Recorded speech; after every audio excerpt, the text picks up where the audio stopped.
Good morning, everyone, and welcome back to Prideful Narrative. I'm your host, Noah Kelly, him pronouns, and today we have a very amazing guest joining us all the way from Germany. From a capitalist to serial entrepreneur, Ingo Richer has spent over 15 years navigating the roller coaster of the startup world with a passion for building businesses that create real value. He's now on his third venture, ProudZone, dedicated to empowering the LGBTQ plus community, driven by ecological sustainability and community impact. Very big welcome to you, Ingo. Thank you for joining us. Thank you for having me. It's my absolute pleasure. I know we did connect previously, and you shared with me about ProudZone. It was a very brilliant idea and much needed nowadays, and I was very intrigued. So perhaps can you tell us when was the moment that this idea crossed your mind and you were like, that's it, we need to do this, and tell us more about the process, how this idea came to you. Yeah. Back in the days when the idea first hit me was during the pandemic. With my previous project, Proud.com, we were an LGBTQ plus directory. I saw with hitting the pandemic with all the restrictions that, yeah, only some of the events moved to an online hybrid format. Luckily, later on, more and more events move to this format, but they all use different platforms, and no one was really immersive back in the days. So I thought it would be great to have an online venue with an immersive experience as well, and also due to the pandemic. So I'm a white gay man in Germany. Back in the days, I lived in Switzerland. So yeah, if I need or want to experience our community, I have all opportunities. So I don't need to have fear. I have these opportunities in this area. But yeah, with the restriction, it was the first time in my life that I have the experience that I'm not allowed to or have these restrictions. And then it hit me, okay, for me, it's hopefully only temporary, but for millions of people, that's the daily life. And so that's why I thought that, or why we want to create an online space, an online neighborhood, especially for people who don't have this luxury or being such privileged like me, to have the opportunities in the so-called real world to experience community, find help, get support, meet people, be entertained, enjoy all the great offers our community has. So, Thank you for sharing. Of course, you mentioned that the pandemic also it was a horrible experience for the entire global community, but in your case, it was like a blessing in disguise, and it led to the creation of this very important project. Because as you mentioned, you had the privilege to be gay in Germany and Switzerland without any fear, but there are still places in the world, unfortunately, even today, where people cannot be their true authentic selves because of the fear of repercussions or being rejected or even sometimes experiencing violence. So we really need these online spaces or creating this safe neighborhood where people can still feel a sense of belonging. They can access the resources, create a community without having this fear of being outed or what if or all the other anxieties. So it's a really very, very important project, Ingo. yeah, and you said it, especially in these days, if you see how how parts of this world at the moment doing really, yeah, doing backsteps in regarding of democracy, freedom, tolerance. Um, Unfortunately, it's even more needed than I thought at the beginning, and unfortunately, I don't see really a stop of this negative trend.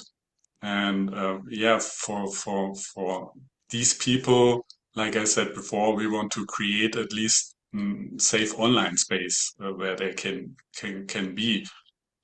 Hopefully, like with every of my projects, I still hope that one day we don't need me, or I'm okay. That's great. We have these chance, but it's not really an urgent need. But unfortunately, I don't see it that this will come soon. This is absolutely well summarized. And I know like you are an entrepreneur and you've had a lot of other projects. And sometimes it's a journey of highs and lows. There's a lot of challenges. Sometimes there's a lot of wins. So take us back to a moment where you felt like, yes, I'm winning. You start smiling. And what did this moment teach you? Yeah, it was for maybe for other people a small thing, but when I started my first project, I I produced a radio spot. And when I heard it the first time live on radio while working, and I thought, okay, then I worked and here this radio station, an LGBTQ plus radio station in Europe. And then I heard my spot and realized, okay, it's live now. It's not me playing it because I like to hear it or have to review it. It was really for me an emotional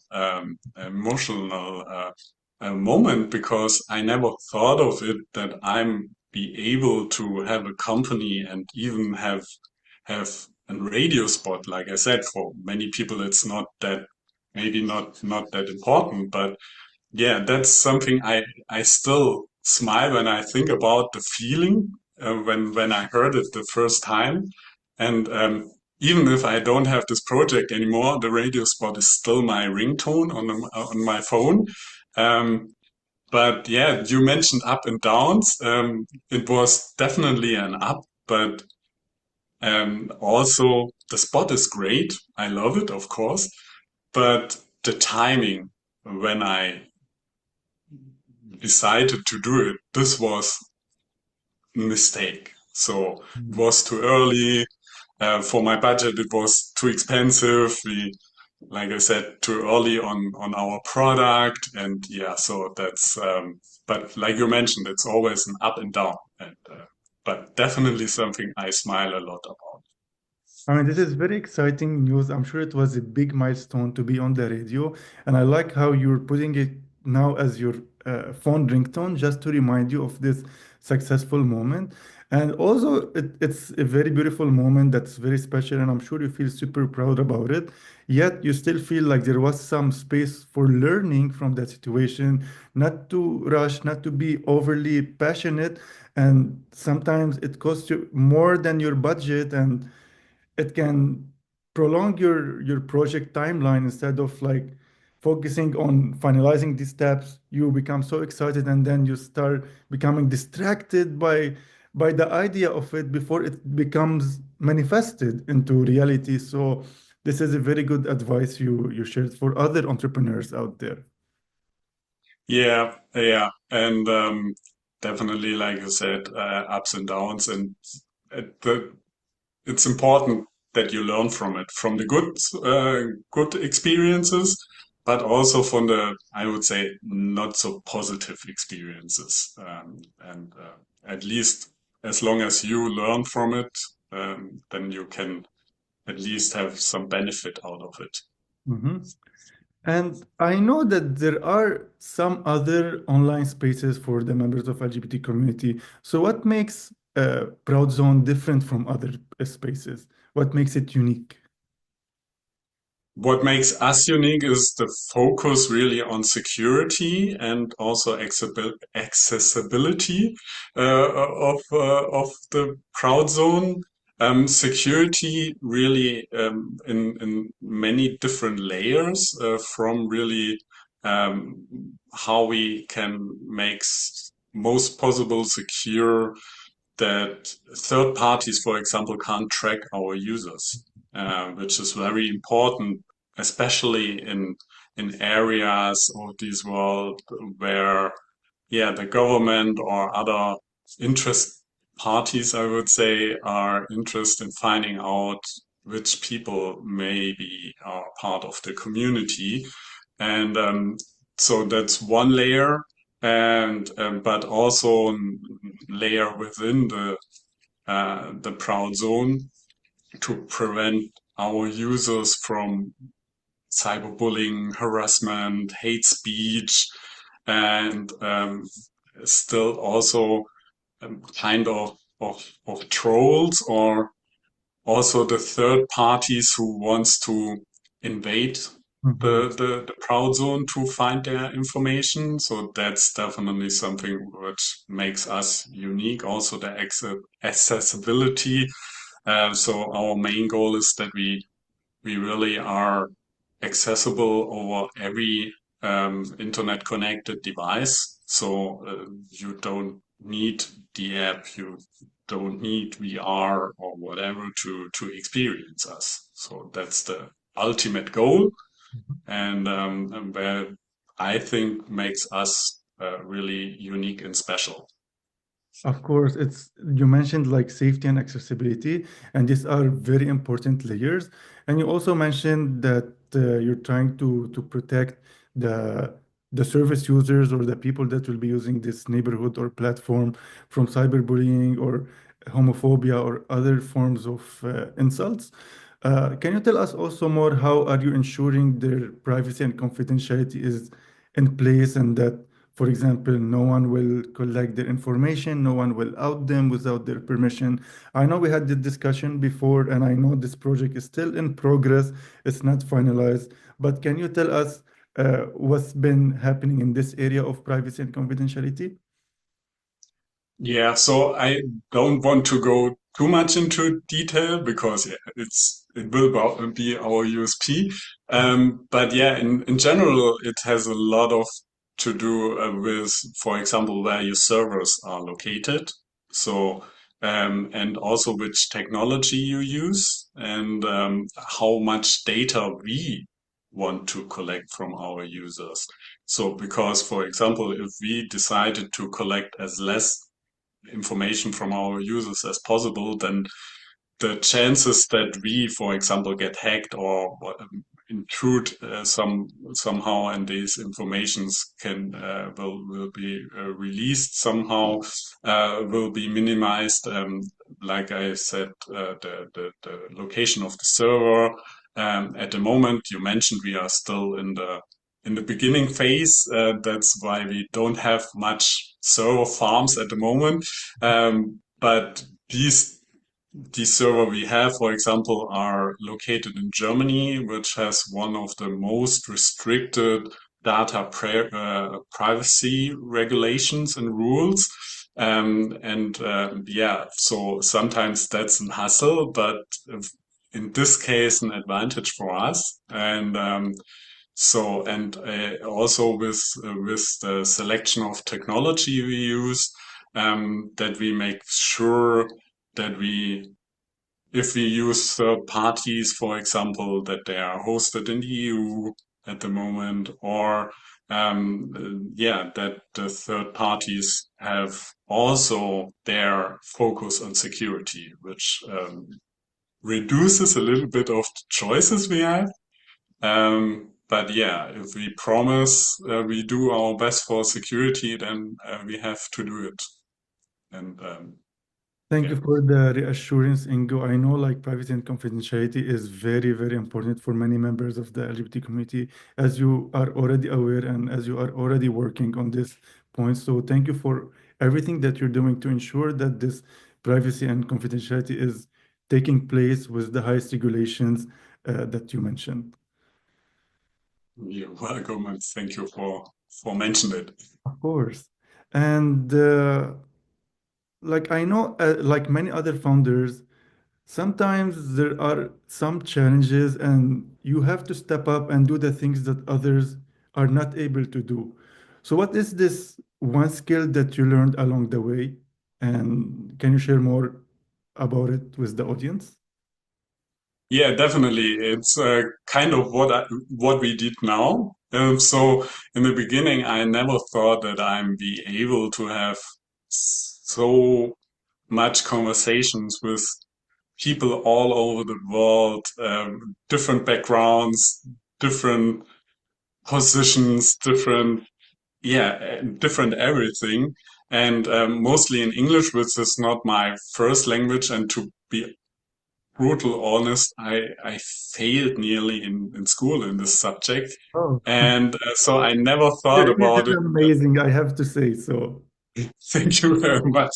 And yeah, so that's really something I never imagined because I always saw me as a shy person.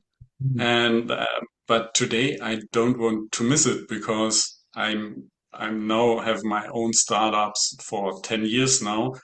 And yeah, I learned so much and I get, had the chance to to know so much awesome people who inspired me as well with their work, with their visions, and yeah, that's definitely something I I never thought I would be able to, and yeah, also smaller things like I never imagined that I think quite good in doing some artworks for posts or something like this. So because my background is business administration, so mm, it's not really known for creativity. So mm. that's definitely something I learned from Thank you for sharing. No, of course, it takes a lot of creativity to come up with these ideas and manifest them, and sometimes to be strategic and smart in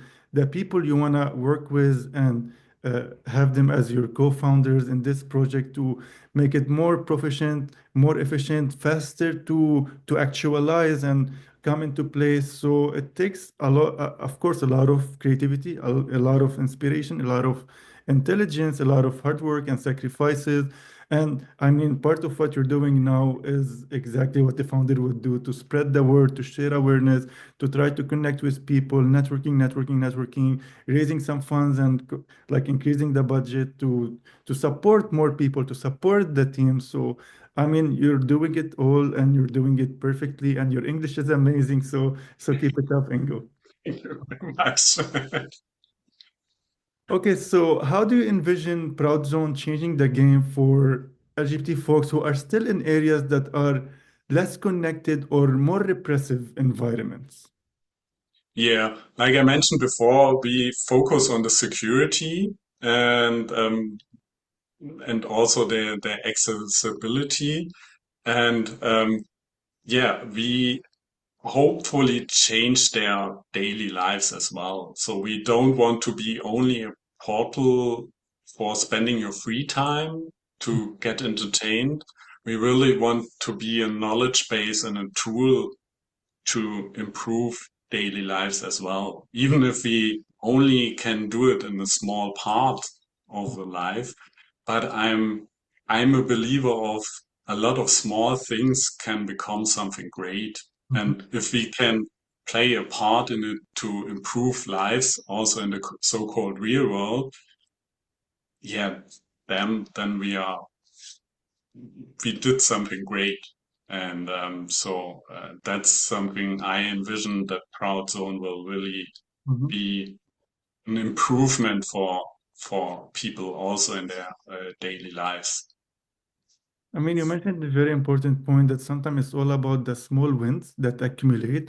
And I really like the idea of proud zone because as we know, like a lot of places that have like the LGBT visibility is mostly in big cities, but some people are living in the village or rural areas and they cannot access uh, or or cannot even travel to these places due to like financial restraints or other barriers, or sometimes some people their personalities they are shy, they are introverts, and they just prefer to be in like online spaces to connect and network. So I really feel like the project that you're doing is going to be very beneficial for many members of the communities, and it's very inclusive because if you cannot be there physically, you have now another option to also be part of it and to feel like you're part of the community, to feel that you belong. So I'm really excited to see what happens next for ProudZone. Yeah, thank you very much. And you mentioned it that people who don't have this opportunity, but also you mentioned it that they with ProudZone they have the choice, and that's it's really something we also have always in mind that there are people, our main group we want to be there for is people who don't have access to the community now in the real world. But yeah, a lot of people, and I believe in the next years it will be growing. This group of people wants to have at least also the choice, even if you are in Toronto or in Cologne or something like this. If if you are shy or you decided, no, I don't want to go out today, then you have the choice and have an online Mhm. opportunity. So we are also want to be in enrichment of choices you have for the community.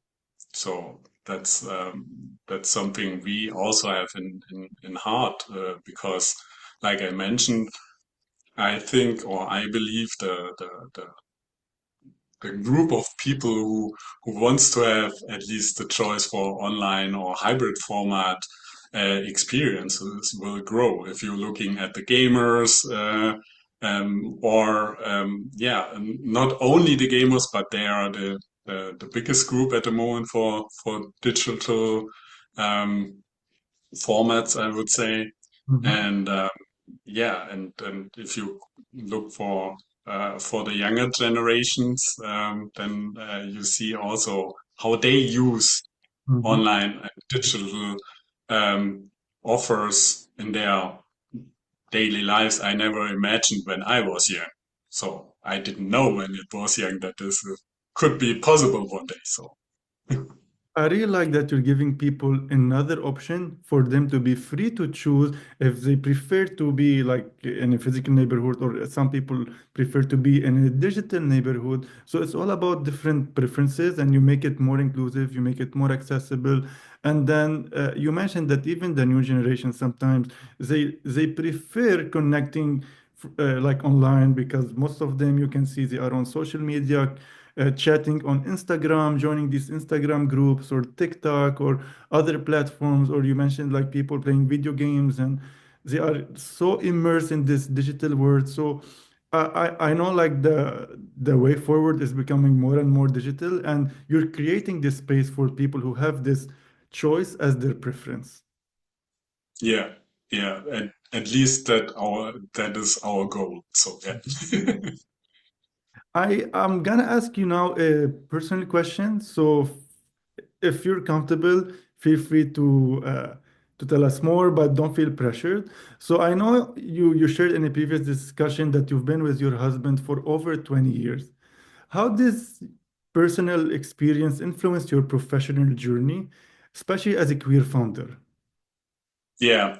So to be honest, without Toby, I wouldn't be able to be a founder. So because in my belief, if you don't have a partner who is understanding that you're working crazy hours, that you work on weekends, and maybe miss one or two holidays, and also is supporting in all your mentally ups and downs of Mhm, founding an project. mhm, And I think that without an understanding partner, it would be really, really difficult to concentrate on something you love as well. So that's and also as a queer founder with a queer startup, um, I'm really, really grateful for Toby because he works in a total different industry and different areas, and he never, he never tried to hide what his husband does, mhm, and that's surely not easy every time. Even more, he's in public with me from time to time. So for Instagram or on events, something like this. So that's definitely certainly not easy every time. And but for me, that's he's yeah kind of my backbone. And without him, I wouldn't be able to do this and try to improve the world a little bit. This is so beautiful. And when you are a founder or even like a partner in general, for you to succeed, you want to have someone who loves you unconditionally, who's very understanding, who gives you the space and time to fulfill your goals without limiting you, to support you and uplift you. Sometimes you have these moments of doubt, these moments of hesitation. You feel like, can I do it? What if I don't succeed? What if I have this challenge? So it's always important to ground yourself and have this person to support you. And I'm sure you feel so blessed and lucky to have a very loving partner who is unconditionally supportive of you. Also, you mentioned that you both work in different sectors, and sometimes uh, your ideas maybe don't align, but he's still proud of you. He's still there with you publicly, and he's always like supportive. Also, you work a lot. Sometimes you sacrifice some personal time to fulfill your big project that you're working on, but he's always thoughtful of that. It sounds like he's very loving and very encouraging and motivational of you, and it's a good role model on how good queer partnerships can be uplifting. Definitely, definitely. And to be honest, you mentioned the ups and downs and the questions you ask you, and at least in my experience, and I heard it also from other founders as well, not in public but in private. Yeah, sometimes it's these ups and downs with, okay, I rule the world from, oh, what do I do? Is sometimes in minutes. So in a minute tag, I would say so. And I imagine that that's not easy for partners as well. Mhm, mhm. I mean, it sounds like he loves you. He's very supportive of you. And this makes me more optimistic that your project will succeed and prosper and become more visible in the world because you are smart and you have the support from your loving partner to make it happen. Yeah, thank you very much.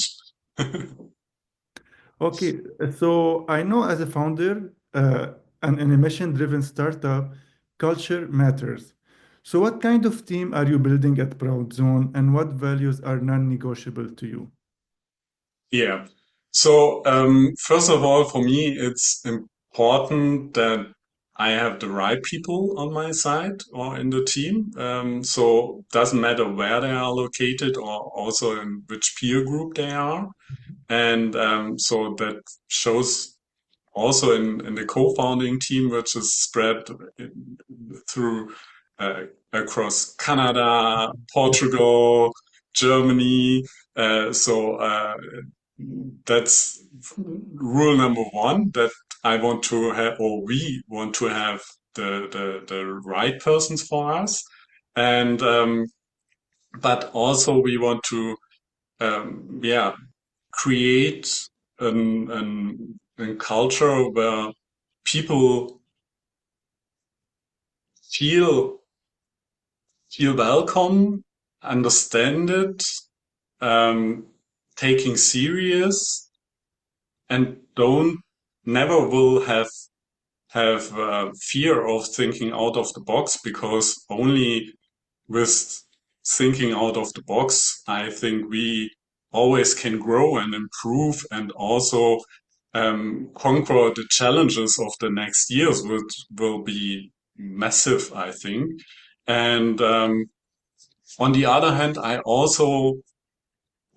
the other hand, I'm a person who, yeah, demands from people who work with me that they feel responsibility for the project they work on, and also I'm a person who accounts them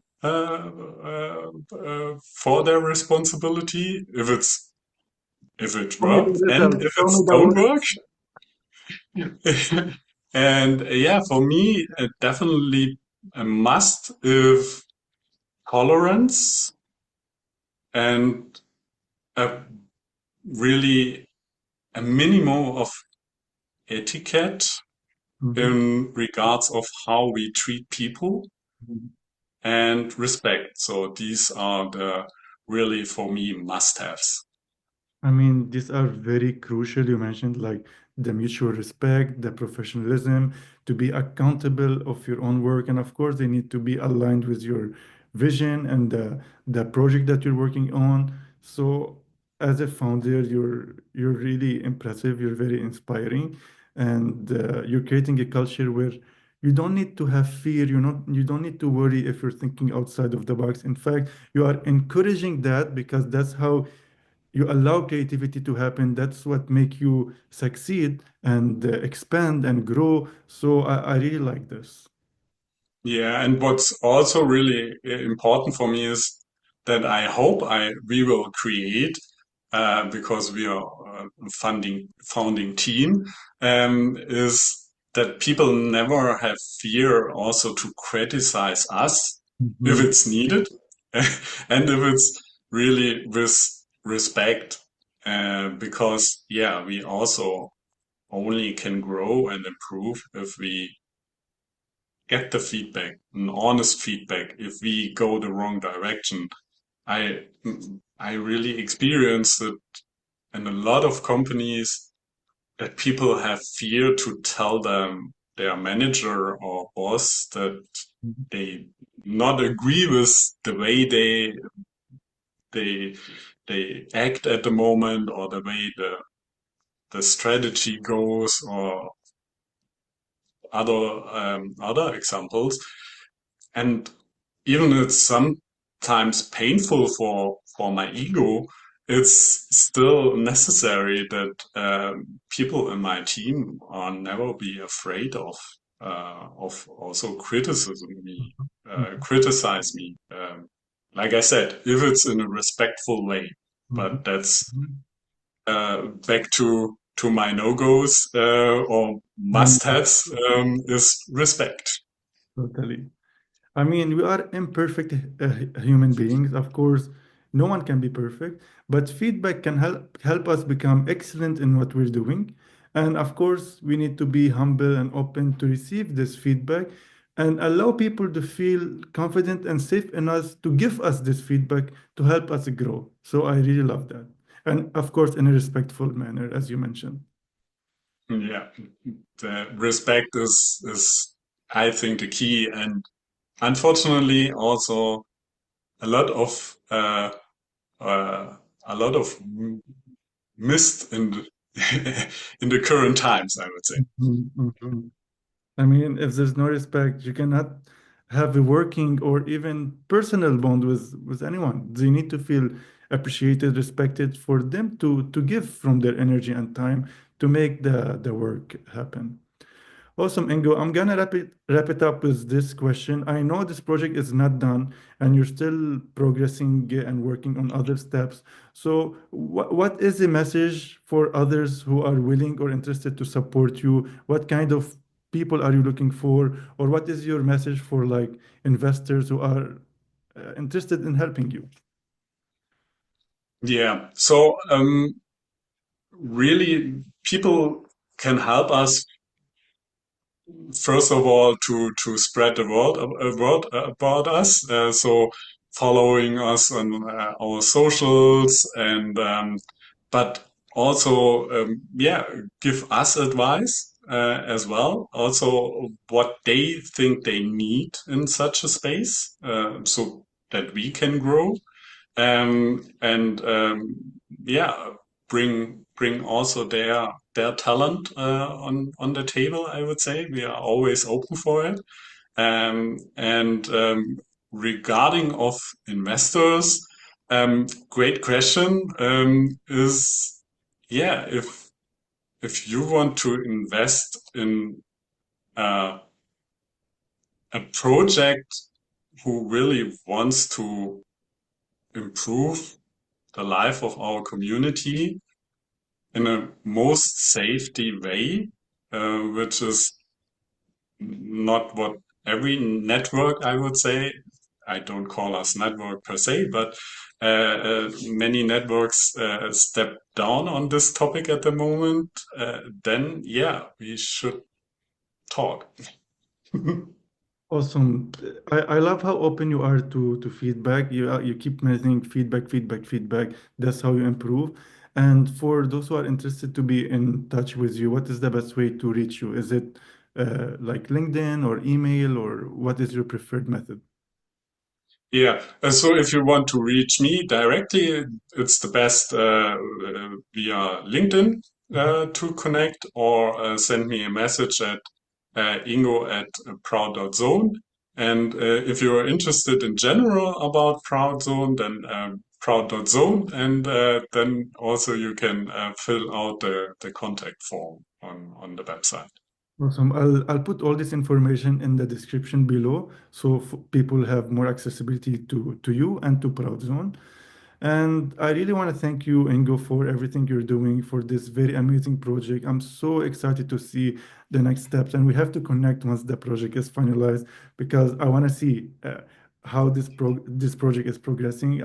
I'm so grateful that we connected, and I became more aware of this project. And I also, from my part, I'll try to spread the word and share awareness and support in ways I can. So it's been an absolute honor and the privilege to have you on Prideful Narratives. And I'm wishing all the best for you and for the team regarding Proud Zone. And hopefully we can create more safe neighborhood and spaces, digital spaces for the LGBT community everywhere in the world. Yeah, definitely. Thank you very much for the time and your effort. And it was a pleasure to meet you again and talk to you. And yeah, I hope we can share some good news soon. And definitely love to be in touch or keep in touch. And yeah, we are going to Canada now, also with our company. So maybe we Amazing. see in person. Hopefully, I hope to see you in person soon. Keep me updated. And I wish you all the best in your upcoming ventures. Thank you very much, and have a great day. Take care and go.